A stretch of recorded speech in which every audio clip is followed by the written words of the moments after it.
Public Sénat, avec le soutien de la Mutuelle nationale territoriale, la Mutuelle des agents des services publics locaux et Adviso Partners, cession, acquisition et transmission d'entreprises, nos territoires ont de la valeur, vous présente le Journal des territoires.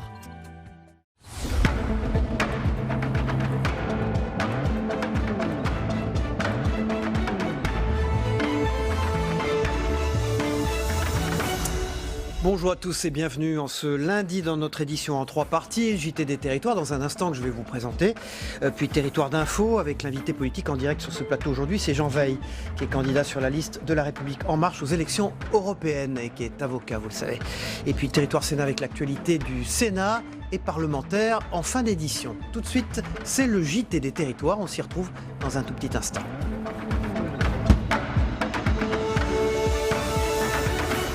Bonjour à ceux qui nous rejoignent, c'est le JT des territoires. On démarre avec la caravane France Handicap qui est en tournée dans toute l'Occitanie. Puis ensuite, elle prendra la direction de Paris pour sensibiliser aux droits des personnes en situation de handicap et dénoncer la loi Elan adoptée par le Parlement. Cette action nationale se déroule aussi dans d'autres grandes régions. D'après APF Handicap France, l'actuel président de la République n'a pas du tout tenu les promesses de sa campagne autour de la thématique du handicap, notamment sur les logements neufs accessibles aux personnes à mobilité réduite. Julie Darling pour Via Occitanie nous en parle.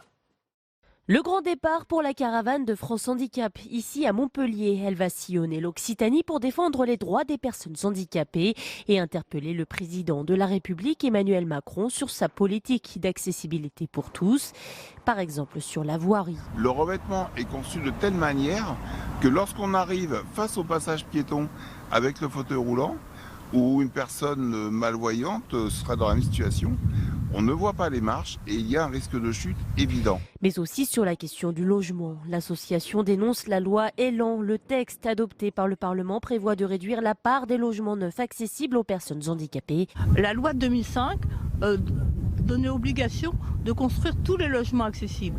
Eh bien aujourd'hui, la loi le réduit à 20%. D'autres caravanes d'APF France Handicap organisent ce mouvement en région. Elles se rejoignent à Paris le 14 mai prochain. D'après un baromètre d'APF France publié cette semaine, 92% des personnes en situation de handicap et leurs proches n'ont pas confiance en la politique de lutte contre la pauvreté des personnes en situation de handicap du gouvernement. On se rend aux Antilles maintenant à Saint-Pierre, le mémorial de la terrible éruption de la montagne Pelée du 8 mai 1902 vient tout juste d'ouvrir ses portes.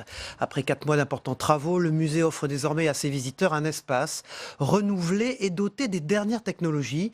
Il plonge les visiteurs au cœur de la vie de Saint-Pierre avant, pendant et après cette énorme éruption. Un reportage de Via ATV Martinique, regardez. C'est précisément à l'occasion du 8 mai, date particulièrement importante pour la ville d'art et d'histoire, au 117e anniversaire de l'éruption de la montagne Pelée, que l'ex-musée de Saint-Pierre a repris du service. 4 mois de travaux, le résultat est là, un bâtiment d'une génération nouvelle bénéficiant des toutes dernières avancées technologiques. Nous sommes dans le bâtiment qui a été construit par Franck Perret en 1933. Nous avons gardé le volume principal. Il avait été modernisé en 69, il y a 50 ans, et nous avons fait une nouvelle architecture, une nouvelle façade en bois brûlé pour montrer l'actualité de ce mémorial. Très tôt donc, ce mercredi 8 mai, le public s'est invité en masse au quartier du Centre, histoire de découvrir de près le nouvel habillage du musée.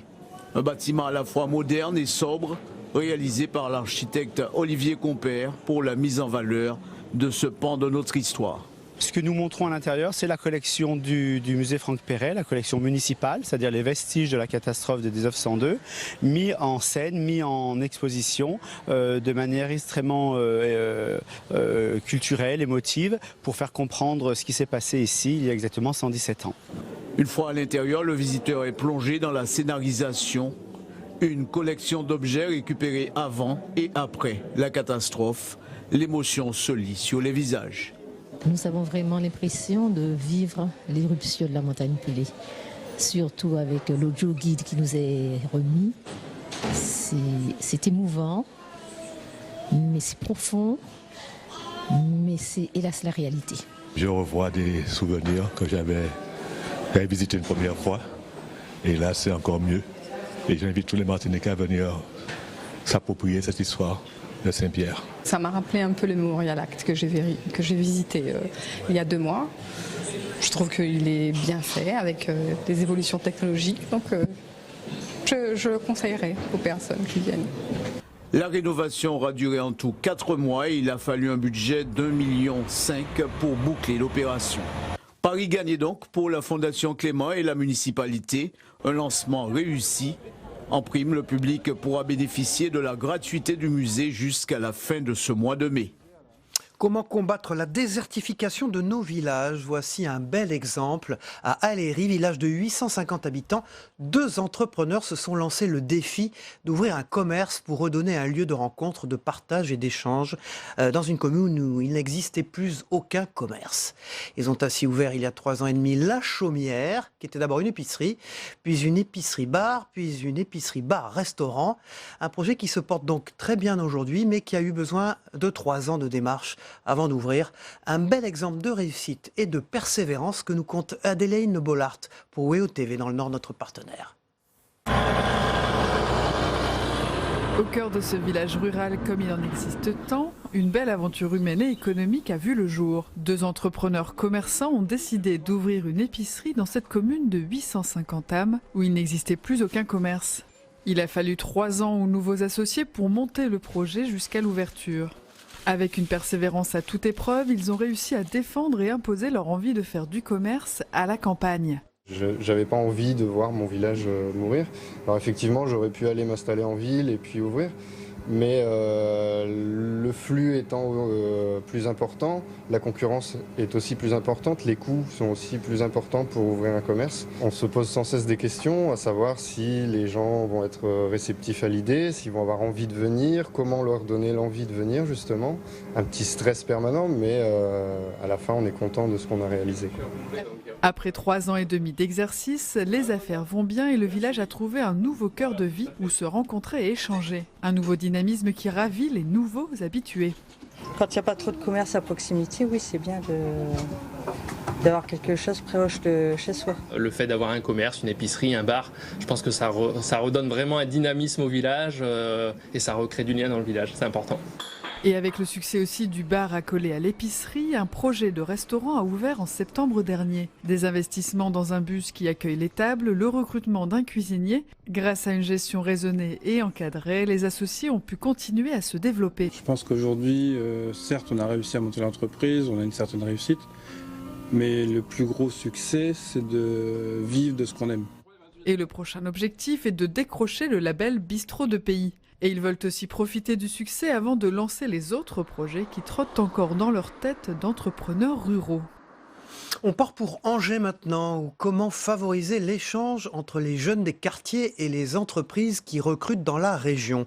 La CFDT et la Confédération des petites et moyennes entreprises ont décidé de travailler ensemble pour résoudre cette problématique. Les 2 organisations ont mis sur pied la 7e édition des rencontres emploi-diversité à la Bourse du Travail à Angers. Mais grande nouveauté cette année, les recruteurs et les candidats ont participé à un jeu, et oui, un jeu participatif. Clotilde Levaquès pour Via Angers. Ça serait quoi le mot ? Ne vous fiez pas aux apparences, il s'agit bien ici d'un entretien d'embauche. Sauf que les candidats n'ont ni CV, ni lettre de motivation, mais des énigmes entre les mains. Le mot d'ordre de cette journée, casser les codes. Ils étaient terriblement angoissés de ces forums où il fallait donner son CV et très peu de temps pour échanger. Du coup, beaucoup de stress des 2 côtés, recruteurs et jeunes. Et du coup, l'objectif, c'était, l'idée des jeunes, c'était de briser la glace. Les gérants et les futurs candidats travaillent donc en équipe, un moyen pour les jeunes de créer du lien et pour les recruteurs de cerner différents profils. On ne se connaît pas tous et on s'entend bien, on fait chacun notre activité, ça se passe plutôt bien. On voit qu'il y a des personnalités qui se dégagent et qu'il y en a qui sont plus à l'aise pour prendre la parole, pour rechercher. Alors après, ça n'empêche pas que ceux qui sont en arrière-plan, qui forcément sont peut-être un peu moins enclins à parler tout de suite, on voit quand même que ça cogite et qu'il y a des petites choses qui vont venir, mais un peu plus tard. 13 entreprises qui recrutent dans la région se sont donc prêtées au jeu avec une 60aine de jeunes. Tous sont en recherche d'emploi et souvent habitant dans un quartier prioritaire de la ville.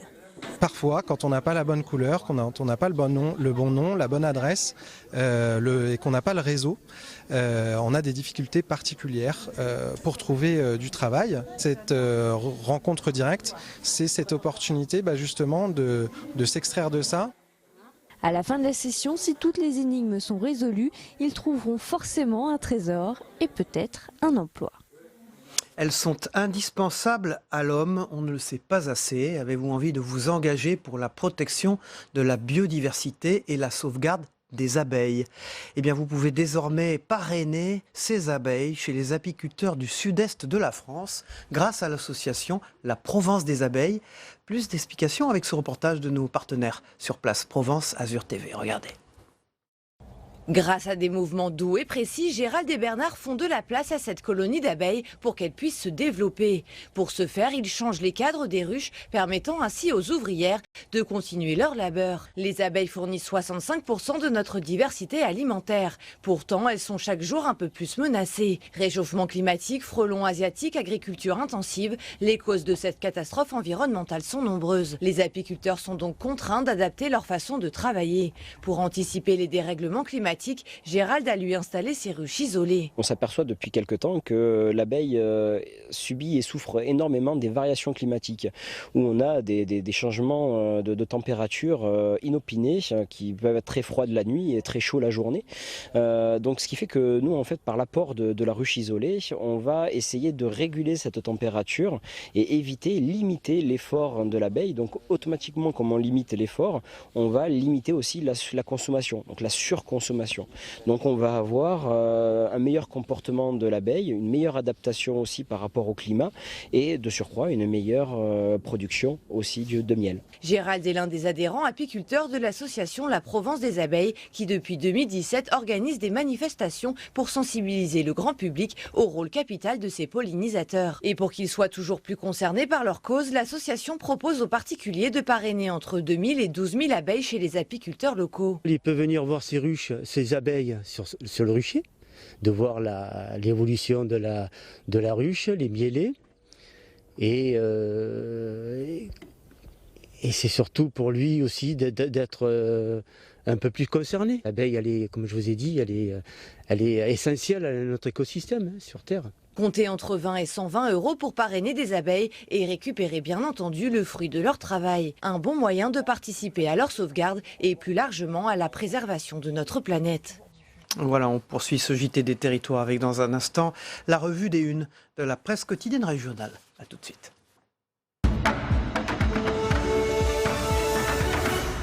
Bonjour Saveria, à la une de la Dépêche du Midi, les prix des carburants qui s'envolent malheureusement. Comment faire baisser la facture? La flambée des cours du pétrole est à l'origine de la hausse des prix des carburants depuis plusieurs semaines.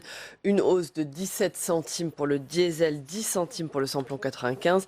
Les carburants n'ont jamais été aussi chers depuis des mois côté gouvernement. Si la hausse de la taxe carbone a été suspendue, les autres taxes sur le carburant demeurent et continuent de s'indexer mécaniquement. Interrogé au Sénat, François de Rugy, le ministre de la Transition écologique, a écarté tout retour d'une taxe flottante pour réduire l'augmentation des prix à la pompe. Et puis à lire également à la une de la Dépêche du Midi, la sécheresse en Garonne. Après un hiver sec, la Garonne a un débit très faible et les réserves souterraines sont limitées. Sans pluie, les restrictions seront donc inévitables. Voilà, la une de Paris, Normandie, édition Le Havre d'ailleurs. C'est la réforme de l'école qui est examinée au Sénat aujourd'hui. Voilà, un texte qui cristallise les oppositions contre lui, opposition syndicale, opposition enseignante, opposition politique. Emmanuel Macron tiendra-t-il sa promesse d'aucune fermeture d'école sans accord du maire? Enseignants et élèves réclament, eux, le retrait de la loi Blanquer qui prévoit notamment la possibilité de créer une école du socle. En clair, regrouper administrativement une école primaire et un collège.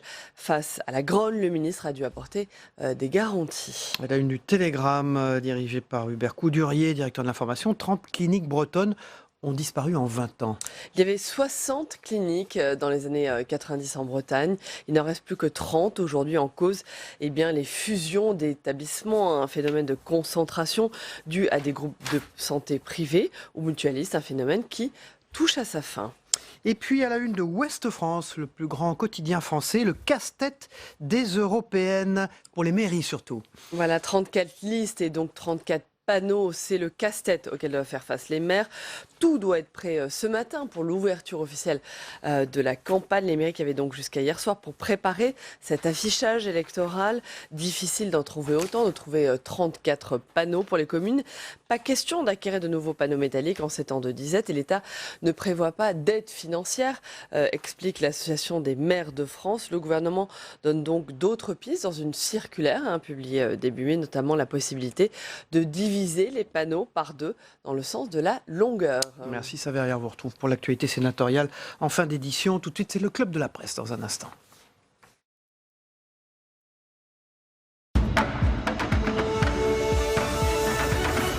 Bonjour Gaëtan Bossard, du Parisien, responsable des pages Hauts-de-Seine. Avec vous, on va revenir sur les Balkany qui, vous le savez, sont au tribunal à partir d'aujourd'hui. Merci d'être là ce matin. Et puis, bonjour Christophe Gauthier, vous êtes rédacteur en chef de VSD et vous êtes éditorialiste à 100% Radio, qui est une radio d'Occitanie d'ailleurs. Absolument. Merci d'être là sur ce plateau. Avec vous, on va revenir sur ce commando d'élite auquel appartenaient Cédric de Pierrepont et Alain Bertoncello, tués dans la nuit de vendredi au Burkina Faso. Ce sont des gens, ce sont des hommes. Il y a peu d'équivalents au monde à ce type d'hommes. Vous les connaissez bien d'ailleurs. Oui, j'ai eu la chance de travailler, de fréquenter ces unités d'élite, de la Marine nationale, mais également de l'armée de l'air, de l'armée de terre. Ce sont des unités qui appartiennent à ce qu'on appelle le COS, qui est le commandement des opérations spéciales. Et effectivement, au-delà de la peine, de la tristesse que, évidemment, cette nouvelle nous a submergés, c'est pour l'armée française une perte considérable parce que ces hommes qu'on a là à l'écran sont des dizaines d'années de formation. Oui. Vous savez, c'est l'excellence. Ce sont des hommes. Ils ne sont qu'une centaine d'ailleurs pour ces commandos, en tout cas le commando Hubert et ces commandos-là. En fait, il faut le dire aux téléspectateurs, c'est l'élite de l'élite. Absolument, c'est la crème de la crème, l'élite de l'élite. Ce sont des hommes, le monde entier nous les envie. Vous savez. Lorsque l'opération Serval a été déclenchée, les commandos marines étaient évidemment mobilisés. La Légion étrangère, des régiments d'infanterie de parachutistes de marine. Les armées israéliennes et américaines n'avaient dit « mais vous avez probablement les meilleures unités du monde ». Lorsqu'ils étaient allés au contact dans les IFORAS, c'était terminé au corps à corps. Ce sont des combats qui sont à la fois extrêmement rustiques, ce sont des hommes qui sont capables de vivre dans des conditions extrêmement difficiles et d'une grande technicité, d'une grande technologie. Ce sont des ingénieurs, on a l'impression que ce sont des bêtes, des espèces de machines de guerre, et en réalité ce sont des gens qui sont d'une stabilité psychologique. Très complet. Ouais, d'une analyse, vous savez, effectivement, vous avez raison, ce sont des hommes que les armées occidentales nous envient, c'est une grosse perte. En même temps, ça fait partie des risques du métier, comme on dit. Tout a été dit depuis 3 jours. Ces gens signent un engagement, ils savent ce qu'ils signent. Ils sont demandeurs d'action, de montée en opération. Une des conséquences, parfois, de ces opérations, c'est une issue fatale. Alors, la presse quotidienne régionale s'est fait l'écho tout le week-end du portrait de ces deux hommes, de qui ils étaient. On a vu plusieurs interviews, le père d'Alain Bertoncello, la compagne de Cédric de Pierrepont, parler d'eux. Et ce qui ressortait de ces interviews, en dehors de l'immense peine qu'avaient ces familles, c'était qu'ils étaient au fond, ils vivaient comme des hommes normaux lorsqu'ils rentraient chez eux. Et j'ai en mémoire ce que disait la compagne de Cédric de Pierrepont, c'était un homme idéal. Oui, probablement, modeste, aimant par-dessus tout ce qu'il faisait, ayant conscience évidemment des dangers qu'il guettait, mais au fond vivant avec ça de manière formidable, bien sûr, y compris avec elle. Alors, très honnêtement, je ne pense pas qu'on puisse vivre comme Monsieur Tout-le-Monde quand on appartient à une unité d'élite. Pour autant, le cacher en tout cas. Oui, pour autant, oui, que ce soit des bons époux, des bons pères de famille, des maris aimants, et ça ne m'étonne pas. Mais je pense pas qu'on puisse vivre comme Monsieur Tout-le-Monde. Vous savez, vous êtes dans un environnement qui est tel que la mission de la France passe avant tout. Beaucoup de camaraderie, hein, elle a souligné. Il existe entre eux. Ils se voyaient entre eux, en dehors, au fond du service ou de ses missions particulières. C'est vraiment une famille. Quand je dis que c'est une famille, vous savez que ce sont des gens qui travaillent en binôme. Hein, et donc ils ont vraiment un binôme. Et c'est la confiance absolue. Ça va au-delà de la camaraderie. On remet sa vie entre les mains de son compagnon, de son collègue, de son frère d'armes. Donc ça va au-delà. Il y a un lien de confiance, un lien qui est plus fort que tout. C'est plus qu'une famille. Ce sont des gens qui sont au service de la République, qui servent tous les gouvernements, quels qu'ils soient. Et voilà, ils sont au service de la France. On ne peut que les remercier, que s'incliner devant la mémoire de ces deux personnes. Le processus de fabrication, pour accéder à ce niveau-là, hein, donc les nageurs de combat, c'est un processus qui n'est pas simplement que physique, vous le souligniez tout à l'heure. Ils sont aussi autre chose que des soldats sur le terrain. Absolument. Combattants. Autrefois, le recrutement était peut-être plus axé sur les performances physiques.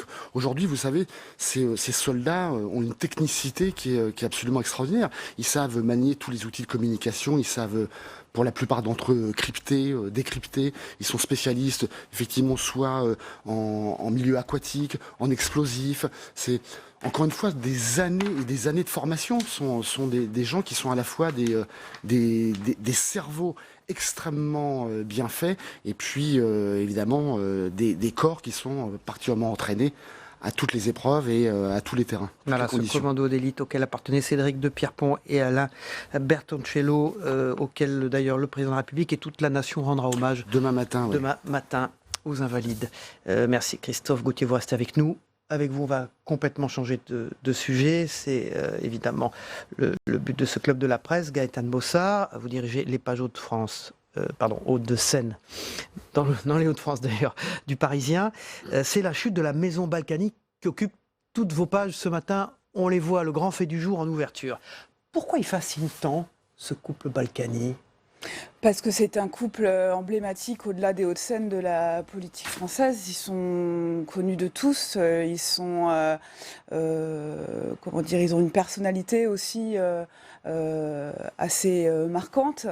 Ils font partie de ces générations qui ont conquis la banlieue rouge au début des années 80 et qui, le Valois en l'occurrence, et qui ont transformé leur ville, mais ils sont connus évidemment, là en l'occurrence, au-delà de localement, pour cette affaire de dissimulation d'argent au fisc qui leur vaut de comparaître à partir d'aujourd'hui à Paris. Alors, ce sont des personnages savoureux, presque sortis d'un film. En même temps, vos pages, ces articles décrivent très bien comment ils fonctionnent, ils interactent avec leurs électeurs, qui sont les habitants de Levallois aussi, en étant présents sur le terrain comme personne d'autre ne l'est. Je lisais encore que Patrick Balkany, tous les dimanches, il les passe dans un bar à Levallois, entouré de fidèles et d'amis, à discuter ce qui se passe dans la ville, à interroger les gens. Il paraît que lui-même se préoccupe de savoir pourquoi telle poubelle n'a pas été ramassée. Il y a quand même, j'allais dire, une proximité, une mise à disposition de leur vie, aussi pour leurs concitoyens. Alors, ce ne sont pas les seuls à se mettre au service de leurs concitoyens qui les ont élus, hein, mais ils sont, disons... Mais vous soulignez que c'est particulièrement vrai pour eux. Oui, tout à fait. Et puis comme ils sont particulièrement tonitruants, on va dire, hein, ils sont assez visibles, les Balkany, ils ne passent pas entre le mur et l'affiche, ils sont très accessibles, elle est assez gouailleuse, lui c'est aussi un personnage, donc du coup, évidemment, on les remarque d'autant dans la ville. Christophe Gauthier. C'est de la politique à l'ancienne. Je pense que c'est pour ça que les époux Balkany sont effectivement connus nationalement. Quand je dis de la politique à l'ancienne, c'est effectivement des gens qui connaissent leurs électeurs, qui savent serrer des mains, qui savent faire du terrain, et puis aussi qui ont des pratiques peut-être d'un autre âge, d'un autre temps, mais ça la justice le dira. Alors, incertitude sur la présence de la prévenue, hein, donc Isabelle Balkany, qui a fait une tentative de suicide. Oui. Il y a 15 jours. Oui, on a appris il y a 15 jours qu'elle avait été hospitalisée, en effet, suite à une tentative de suicide, après avoir posté sur les réseaux sociaux où elle est très présente, sur Facebook, un message où elle disait qu'elle était fatiguée des attaques incessantes, des attaques médiatiques et aussi des messages parfois souvent haineux reçus sur les réseaux où elle est très présente. Ceci explique peut-être cela. Ceci dit, ça ne devrait pas avoir d'incidence sur le procès et il ne devrait pas avoir de report de demandé, procès qui démarre donc aujourd'hui pour 6 semaines. Alors, ce qui est impressionnant, hein, c'est le nombre de propriétés qu'ils ont pu accumuler en quelques années. Il faut dire aussi, quand même, mesurer que Patrick Balkany lui-même est issu d'une famille relativement aisée. Et que donc, à l'issue de ce procès, on saura exactement comment cette fraude fiscale, puisqu'il s'agit de ça, est ou n'est pas caractérisée, mais que lui-même avait déjà, avant d'être élu, une fortune considérable. On ne le dit pas assez. Hein. Oui. Il a, en effet, Patrick Balkany est un homme aisé. Ceci dit, d'ailleurs, ils expliquent que les résidences qu'ils ont pu acquérir et leur Marrakech, Saint-Barth, il y a également une Giverny dans l'Eure, c'est ça, à Moulins ? Oui. On t'expliquait que ça provenait d'héritage, notamment.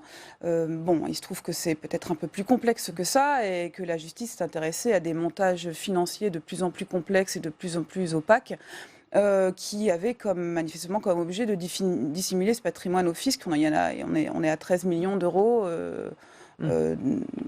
dissimulés, c'est sur ça que ça porte, donc à travers l'acquisition en effet de ces résidences.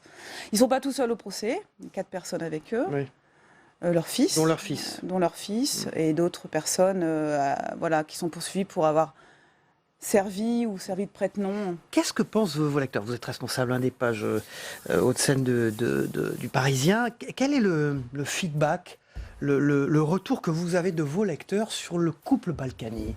Alors, des habitants de Levallois en l'occurrence, bien qu'on ne les ait pas tous rencontrés un à un, mais du moins, depuis le temps que, on parle de l'affaire Balkany, depuis l'ouverture de l'information judiciaire, etc., et les mises en examen successives, à chaque fois on est allé sur le terrain, pour demander, sonder. On a à peu près tout le temps la même réponse, c'est, peut-être, mais en tout cas, à Levallois, nous on est bien. Alors, au début, c'est une conspiration, c'est les médias, c'est médiatique, il n'y a rien derrière tout ça, etc. Puis l'instruction avançant, les mises en examen, etc. Il n'y avait plus qu'une histoire, c'était plus une histoire de médias qui s'acharnaient, soi-disant, sur le couple, c'était pas ça. Mais encore aujourd'hui, les gens de Levallois, leur procès, ils s'en fichent un peu. Christophe Gauthier. Je crois, je ne suis évidemment pas spécialiste de la question, mais je crois que les habitants de Levallois sont extrêmement contents du maire. Et c'est un des grands paradoxes. Vous savez, Patrick Balkany a été poursuivi plusieurs fois depuis de très longues années. Il a été contraint, je crois, de démissionner d'un mandat électif de député. Il s'est représenté devant les électeurs. Il a été élu au premier tour. Voilà. Je crois que tout est dit. Oui, cette proximité avec Nicolas Sarkozy. Alors, les deux hommes se sont connus il y a très longtemps. Il y a d'ailleurs une photo en noir et blanc, d'ailleurs, des deux dans le papier, qui date du 29 avril 83, lorsqu'ils ont gagné tous les deux les élections municipales, l'un à Levallois, l'autre, on le sait, donc à Neuilly. C'est une amitié qui a perduré avec les années. Oui. Nicolas Sarkozy l'a protégé, a protégé son ami d'une certaine manière ou pas ? Je ne parle pas en termes de justice, hein, je parle en termes de politique. Mais il a toujours été lié, en effet, ils ne se sont jamais perdus de vue, ils sont fidèles en amitié, l'un comme l'autre. Il lui avait procuré un passeport diplomatique. Tout à fait, quand il a sans été pouvoir élu, le nommer ministre, bien sûr. Quand Nicolas Sarkozy est entré à l'Élysée, là ça a été les années fastes, un peu, parce que c'est l'ami de toujours qui accède à la fonction suprême, donc... mais qui pouvait néanmoins pas le nommer ministre parce qu'il a une réputation quand même sulfureuse. Donc, en effet, il lui a octroyé un passeport diplomatique qui lui a permis de faire de nombreux déplacements en Afrique à l'époque. Donc, c'est très intéressant cette enquête sur les Balkany. C'est le fait du jour du Parisien et vos pages Hauts-de-Seine, la chute de la maison Balkany. Et puis merci Christophe Gauthier pour cet hommage donc à Cédric de Pierrepont et Alain Bertoncello, tués dans la nuit de vendredi au Burkina Faso. Ce sont deux militaires français. On dit que c'est sans équivalent dans le monde que ces troupes d'élite françaises sont. Merci beaucoup. On va donc maintenant regarder la météo des territoires ensemble. Le temps qu'il fait en France aujourd'hui, vous allez voir, c'est du grand beau partout. À tout de suite. La météo vous est présentée par l'Assemblée des départements de France.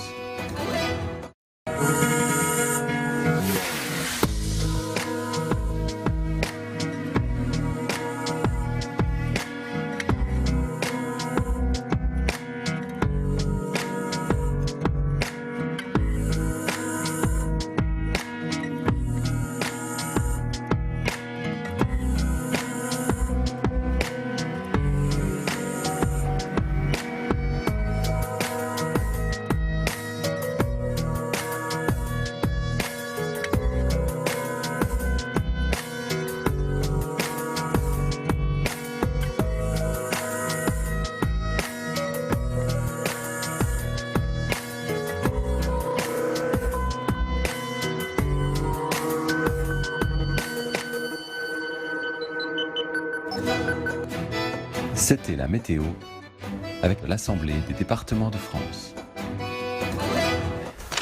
Voilà, dans un instant, on va rejoindre Territoire d'Info. Nous aurons un débat avec Pascal Jalabert, avec Pierre Dumazeau et avec Marcelo Westfred sur l'actualité, notamment les déclarations du Premier ministre dans le Figaro.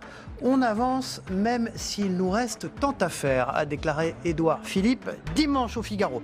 Tout de suite, c'est le Zap Monde de TV5 Monde, ce que vous devez retenir de l'actualité du monde. Avec pour commencer l'ancienne analyste, vous le savez, américaine, Chelsea Manning, qui n'est toujours pas disposée à répondre aux questions de la justice américaine sur le fondateur de Wikileaks, Julian Assange, même si ce refus risque de la mener en prison. Vous allez voir ça en images. Et puis des élections aux Philippines. 62 millions d'électeurs sont appelés aux urnes pour renouveler la Chambre des représentants et une partie du Sénat là-bas. Des élections mi-mandat pour le président Duterte qui pourrait être conforté à l'issue de ces élections. On se retrouve tout de suite après pour Territoire d'Info.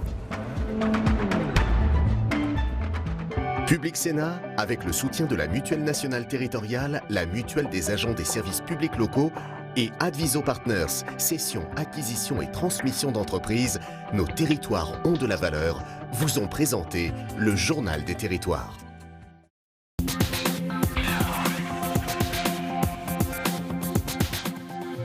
C'est dans une vidéo postée sur YouTube que Chelsea Manning annonce sa décision. Son refus d'obtempérer pourrait lui valoir, et pour la 3e fois, une nouvelle incarcération. Je ne coopérerai pas avec ce jury, ni avec aucun autre grand jury. Soit je vais en prison, soit je tourne le dos à mes principes. La jeune femme, transgenre, n'est plus à présenter aux États-Unis. Ancienne analyste militaire, elle s'est rendue célèbre en 2010 pour avoir transmis à Julian Assange plus de 750 000 documents diplomatiques et militaires. C'est l'affaire Wikileaks, véritable onde de choc au retentissement planétaire. Le 11 avril dernier, le fondateur de Wikileaks est arrêté par la justice britannique à l'ambassade d'Équateur où il était réfugié, ouvrant là une nouvelle page de la procédure judiciaire. On le dit, dégoûtant, répugnant, insensible à toute tentative d'éradication. Un cafard. Il n'en fallait pas moins pour interrompre inopinément Rodrigo Duterte. Pas assez nuisible visiblement pour freiner durablement le président philippin, toujours aussi populaire en son pays. Le président demande votre soutien, de soutenir les candidats qui sont ici, qui s'engagent à soutenir l'administration, ses projets et son programme. Un programme qui n'a pas changé depuis l'accession de Rodrigo Duterte à la présidence en 2016, mais qui pourrait s'amplifier s'il emportait la majorité à la Chambre des représentants et surtout au Sénat qui lui résiste encore. Rien alors ne pourrait plus empêcher Rodrigo Duterte d'accentuer sa guerre meurtrière contre le trafic de drogue et mettre en œuvre sa promesse de rétablir la peine de mort, abolie en 2006 dans le pays. Un dimanche d'apparence ordinaire dans les rues de la capitale béninoise. Mais la présence policière toujours renforcée dans le quartier de Cadjehoun. Comme on le voit sur ces images amateurs, les forces de l'ordre bouclent les accès autour de la résidence de Thomas Boniaï. L'entourage de l'ex-chef de l'État affirme qu'il n'a pas pu sortir depuis une dizaine de jours, depuis la répression meurtrière des manifestations qui ont eu lieu les 1er et 2 mai derniers. Des rebelles houthis qui prennent la pause devant le port de Deïda. L'image est soigneusement mise en scène, mais elle est significative. Le retrait des forces rebelles yéménites des 3 principaux ports du pays a bien commencé. Ces 3 ports, les voici. Ils sont au cœur d'un bras de fer avec la coalition pro-gouvernementale.